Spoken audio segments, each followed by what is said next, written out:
मैं आपको 16 एम्पियर का जो टॉप होता है ना, इसकी वायरिंग बताता हूँ कि इसका कनेक्शन कैसे होता है। 3 कोर का सबसे इसमें ऊपर वाला जो पिन होता है वो अर्थिंग के लिए होता है। ठीक है, फिर दूसरा जो ये वाला एल पॉइंट होता है इसको फेज बोलते हैं, और ये वाला पॉइंट होता है वो न्यूट्रल वायर कनेक्ट होता है। ठीक है। ठीक है, देखो, जब भी 3 कोर की केबल होती है तो इसमें बहुत सारा समझ में नहीं आता है कौन सा वायर किसका होता है।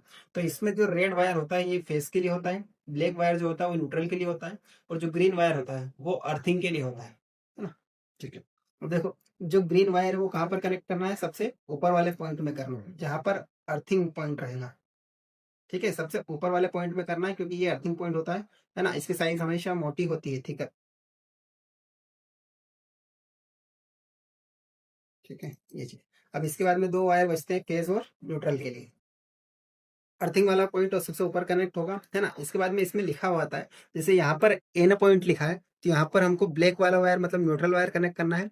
यहाँ पर एल पॉइंट लिखा है मतलब यहाँ पर फेज वाला वायर कनेक्ट करना है। ठीक है, तो यहाँ पर सबसे पहले न्यूट्रल वाला वायर अपन कनेक्ट कर लेते हैं।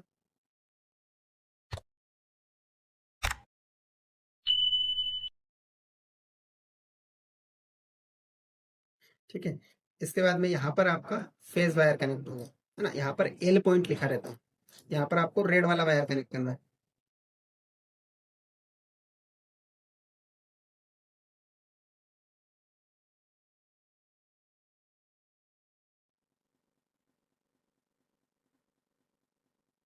ठीक है, ये चीज़ सबसे ऊपर अर्थिंग पॉइंट रहेगा, यहाँ पर रेड फेज रहेगा, और यहाँ पर न्यूट्रल वायर वायर कनेक्ट होगा। ठीक है, ये चीज़। और इसके बाद में ये केबल आपकी खींचाई नहीं, इसके लिए आपको फिर ये एक क्लिप लगा देना है यहाँ पर। ठीक है, जिससे आपकी केबल बाहर खिंचाएगी नहीं, कनेक्शन आपका पूरा लगा हुआ रहेगा व्यवस्थित।